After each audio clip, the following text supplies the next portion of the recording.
अस्सलाम वालेकुम। होपफुली आप सब ठीक होंगे जी। जिस तरह हम इस प्लेटफॉर्म के ऊपर आपके लिए डेली आर्टिकल की जो इम्पोर्टेंट आर्टिकल है उसकी समरी लेके आते हैं। फिर आपको इस प्लेटफॉर्म के ऊपर ग्रामर, एसे, प्रेसी और इसके रिलेटेड और देन जी हमने एक बुक रीडिंग भी स्टार्ट की हुई है सेपिन के नाम से। उसकी भी एपिसोड्स अभी तक 3 हमने आपको प्रोवाइड की हैं, फर्दर भी इंशाल्लाह आपको मिलेंगी। और आज जो हम एक नई सीरीज शुरू करने जा रहे हैं जिसका नाम है हिडन हिडन हिस्ट्री, जो कि डेलिबरेटली पाकिस्तान के जो यूथ हैं, जो लोग हैं, उनसे छुपाई गई थी। और आज का जो हमारा फर्स्ट टॉपिक है वो डेफिनेटली जो हमारे फर्स्ट प्राइम मिनिस्टर थे लियाकत अली खान साहब, उनके बारे में, और फाउंडर ऑफ पाकिस्तान कायदे आज़म मोहम्मद अली जिन्ना साहब के बारे में है। हम उनके अबाउट, उनके रिलेशंस के अबाउट कुछ फैक्ट्स के ऊपर बात करेंगे। डेफिनेटली हमारी बुक्स में तो ये पढ़ाया गया है कि कायद जो लियाकत अली खान साहब थे वो कोई बहुत दरीना साथी थे कायदे आज़म के, और हमारे बच्चों को पढ़ाया जाता है कि वो हमारे फर्स्ट प्राइम मिनिस्टर थे। फिर उनका जो एक खिताब उनको मिला था पाकिस्तान की नेशन की तरफ से कि हीरो ऑफ द नेशन, हमने तो अभी तक यही पढ़ा है अपनी सोशल स्टडी से। लेकिन आज मैं आपको कुछ डिफरेंट, कुछ तरीके और कुछ तस्वीर के और भी पहलू दिखाना चाहता हूँ। और मैं ये फैक्ट्स बताने से पहले मैं कुछ चीज़ें आपको क्लियर कर दूं कि ये मैं आपको जो भी चीज़ें, जो भी फैक्ट्स बताने वाला हूँ वो एक बुक है मर्डर ऑफ हिस्ट्री, जिसके राइटर हैं के अजीज। तो वहाँ से मैंने बेटा ये कलेक्ट किए हैं। हम स्टार्ट करते हैं जी। फर्स्ट क्वेश्चन है कि क्या कोई ट्रस्ट डेफिसिट था कायदे आजम और लियाकत अली खान के बिटवीन? तो यस, ट्रस्ट डेफिसिट था अकॉर्डिंग टू के अजीज।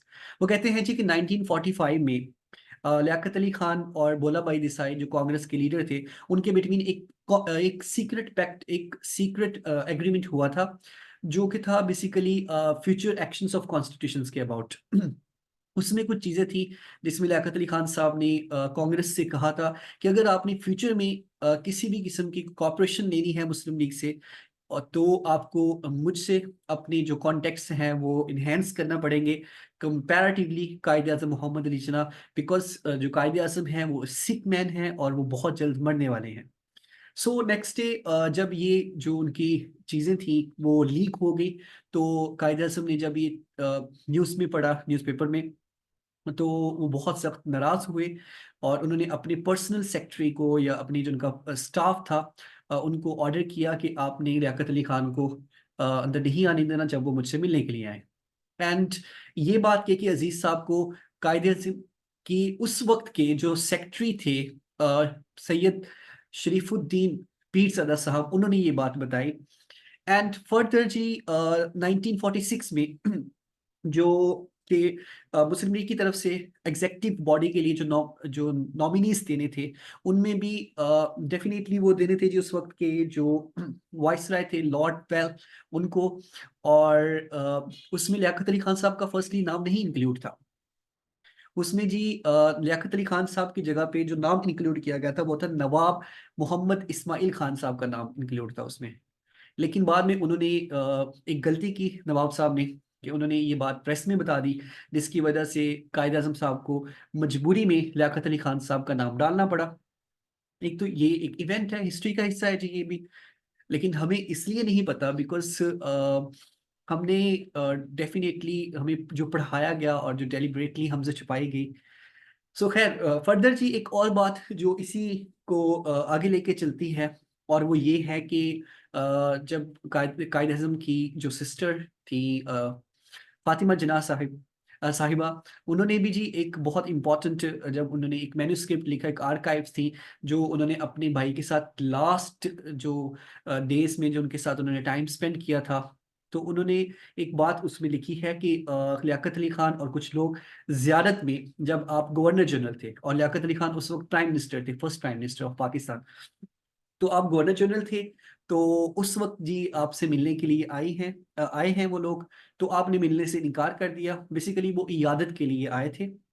बट जब वो चले गए तो आपने अपनी बहन से पूछा कि वो चले गए, उन्होंने कहा यस वो चले गए। तो आपने कहा कि वो मेरी इयादत के लिए नहीं आए थे, बल्कि वो ये देखने के लिए आए थे कि मैं कब तक मर रहा हूँ। सो ये सब जो चीज़ें हैं ये डेफिनेटली रिकॉर्ड का हिस्सा है। एंड फिर एक और क्वेश्चन है कि क्या जो लियाकत अली खान साहब थे वो फर्स्ट चॉइस थे कायदे आजम की, पाकिस्तान के फर्स्ट प्राइम मिनिस्टर के लिए? नहीं, ऐसा नहीं था जी। लियाकत अली खान साहब फर्स्ट चॉइस नहीं थे। और उसकी, क्योंकि जो फर्स्ट मीर जो फर्स्ट है सर मोहम्मद जफरुल्लाह खान साहब, वो बताते हैं कि जुलाई 1947 में कायदे आजम ने मुझे एक पैगाम देके भेजा था नवाब मोहम्मद हमीदुल्लाह खान साहब को। और ये तकरीबन उनसे ये पैगाम था कि आप फर्स्ट प्राइम मिनिस्टर बन जाएं इंडिया पाकिस्तान के। सो उन्होंने अपनी कुछ पर्सनल रीजंस की वजह से इसको रिफ्यूज कर दिया। और फिर सेम इसी तरह की एक ऑफर जो उर्दू प्रेस ने भी दावा किया था, क्लेम किया था कि कायदे आज़म ने की, वो जी की थी भावल, जो नवाब ऑफ बहावलपुर हैं उनको ये थी कि वो फर्स्ट प्राइम मिनिस्टर बन जाए, और उन्होंने भी इस बात को रिफ्यूज कर दिया था। एंड डेफिनेटली कायदे जो इस इन बातों से हमें ये पता चलता है कि लियाकत अली खान साहब कायदे आजम की फर्स्ट चॉइस नहीं थे पाकिस्तान के फर्स्ट प्राइम मिनिस्टर के लिए, बिकॉज एक ट्रस्ट डेफिसिट था। और ये एक बहुत गहरा डेफिसिट था, ट्रस्ट डेफिसिट जो था। लेकिन डेफिनेटली ये बातें हमें नहीं बताई गई, हमें नहीं पढ़ाई गई ये बातें, हमें सिर्फ जो हिस्ट्री पढ़ाई गई जी, वो हिस्ट्री को एक्सप्लॉइट किया गया, कुछ हमसे फैक्ट्स छुपाए गए। एंड फर्दर एक क्वेश्चन और भी इसमें राइज किया जाता है कि आया कि जो उस वक्त के प्राइम मिनिस्टर थे, उनका कोई इनपुट था आपकी जो एक ट्रेजिक डेथ थी कायद आजम की? जिस तरह आप सुनते आ रहे होंगे, आपने अपने बड़ों से भी सुना होगा कि उस वक्त सरकमस्टेंसेस कुछ ऐसे हो गए जी कि आप की जो एम्बुलेंस थी वो नहीं टाइमली पहुंची, फिर इस तरह की आपने अक्सर बातें सुनी होंगी। और डेफिनेटली जो पीटीआई के सपोर्टर्स हैं तो वो तो उस वक्त की इस्टेब्लिशमेंट के सर ये जो सहरा है वो बांधते हैं। लेकिन अगर आप हम इन चीज़ों को देखें तो जो शरीफुद्दीन पीरज़ादा साहब हैं वो एक एक जी वो शक करते हैं उस वक्त के प्राइम मिनिस्टर के ऊपर, कि वो कहते हैं कि हो सकता है उनका कोई रोल रहा हो इस तरह के हालात को बनाने के लिए, ये जो उनकी एक ट्रेजिक डेथ हुई। लेकिन डेफिनेटली इस तरह के कोई भी सबूत नहीं है मौजूद, और ना ही इसकी इंक्वायरी हुई है। लेकिन आपने ये बातें सुनी जरूर होंगी। फर्दर जी, एक और इसमें क्वेश्चन है कि उनकी जब कायदे आज़म मोहम्मद अली जिन्ना साहब की डेथ हो गई, उसके बाद उन्होंने क्या कुछ ऐसे कारनामे किए, तो वो भी हमें कुछ इतने प्रोमिनेंट दिखाई नहीं देते हैं। बिकॉज अगर हम देखें तो के अजीज साहब कहते हैं कि इसमें उनके पास इनविटेशन था कि वो इसराइल की तरफ, सॉरी, अमेरिका की तरफ से भी इनविटेशन था, और उनके पास सोवियत यूनियन की तरफ से भी इनविटेशन था, बट उन्होंने अमेरिका को चूज किया। जबकि अगर हम भारत को देखें तो वो इसमें गैर जानिबदार रहे। और उनके डेफिनेटली अगर हम उस वक्त गैर जानिबदार रहते या हम सोवियत यूनियन को चूज करते, तो उस वक्त के जो आज के पाकिस्तान के हालात हैं वो कुछ और होते। फर्दर अगर हम इनको देखें तो उन्होंने कॉन्स्टिट्यूशन की जो इंडिया ने पाकिस्तान से पहले अपना कॉन्स्टिट्यूशन बना लिया था, और कुछ ही मंथ्स में, आई थिंक एक साल के अंदर उन्होंने अपना जो कॉन्स्टिट्यूशन था वो कंप्लीट कर लिया था।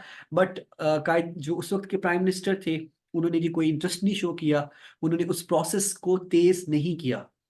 इवन दो वो अपनी पार्टी के अंदर भी जो जूनियर लीडरशिप थी उनको ऊपर लेके आए, जो खुशामदी थे जी। और इसके साथ साथ फिर एक और बड़ी मजे की बात है इसमें कि उन्होंने जी जो उस वक्त के पार्लियामेंट के मेंबर्स होते थे उनको अपॉइंट किया एज अ एम्बेसडर भी और एज अ गवर्नर भी, जबकि वो अपनी जो निशिस्त थे उस पे भी बरकरार रहते थे। फिर उन्होंने ईस्ट इंडिया का जो कॉन्फ्लिक्ट था उसमें डेफिनेटली एक लैंग्वेज का सबसे बड़ा कॉन्फ्लिक्ट जो अराइज हुआ था, वहां पे उन्होंने डेलिबरेटली जो ऑफिसर्स थे, जो उर्दू स्पीकिंग ऑफिसर्स थे, उनको वहां पे अपॉइंट किया, जो सिविल ऑफिसर्स थे जी। तो डेफिनेटली वहां पे भी एक कॉन्फ्लिक्ट हुआ, उसको भी कम करने की कोशिश नहीं की गई प्राइम मिनिस्टर की तरफ से। तो इन सब बातों से हमें पता चलता है कि एक वाजिया ट्रस्ट डेफिसिट था। फिर जब वो प्राइम मिनिस्टर थे तो उन्होंने कायदे आजम का ट्रस्ट भी इंजॉय नहीं किया। अगर आप देखें तो वो कभी भी खुद फाइल्स लेके नहीं जाते थे। हमेशा उनका सेक्रेटरी ही फाइल्स लेके जाता था, कुछ इंपॉर्टेंट चीज़ों के ऊपर वही डिस्कशन करता था, आप नहीं जाते थे वो, ठीक है? और ये बात जो है जी, ये BIH इस्पहानी ने ये बात को कोट किया है। सो बेटा ये जो हम आपके सामने ये कुछ फैक्ट्स लेके आए हैं हमारी हिडन हिस्ट्री के, तो डेफिनेटली इनको डेलिबरेटली हमसे छुपाया गया, और इनकी ये मैंने आपको रेफरेंस बता दिया है कि रेफरेंस है जी मर्डर ऑफ हिस्ट्री, के अजीज साहब की बुक है। एंड फर्दर आप इसके ऊपर रिसर्च कर सकते हैं, इसके काउंटर आर्ग्यूमेंट्स अगर आपके पास कुछ हो, अगर आपके पास हैं, या आप इसके ऊपर रिसर्च करते हैं, तो आप हमें कमेंट में बता सकते हैं आपकी ओपिनियन क्या है, क्या सच में हमारे साथ जो ये खिलवाड़ किया गया कि डेलिबरेटली हिस्ट्री को हमसे हाइड किया गया, तो आप इसके ऊपर भी बात कर सकते हैं जी। और ये हमारी फर्स्ट एपिसोड है, और नेक्स्ट हम इसी तरह से जी इसी बुक में से और भी कुछ चीज़ें हैं, और भी कुछ मज़े की बातें हैं जो हम आपके साथ शेयर करेंगे इस सीरीज़ में जी। और हमारी ये जो सीरीज़ है ये हिडन सीरीज़ है, होपफुली आपके लिए ये वीडियो बेनिफिशियल होगी। तो अगर आपको ये अच्छी लगे जी, इसको शेयर करें और चैनल को सब्सक्राइब करें। Thank you so much.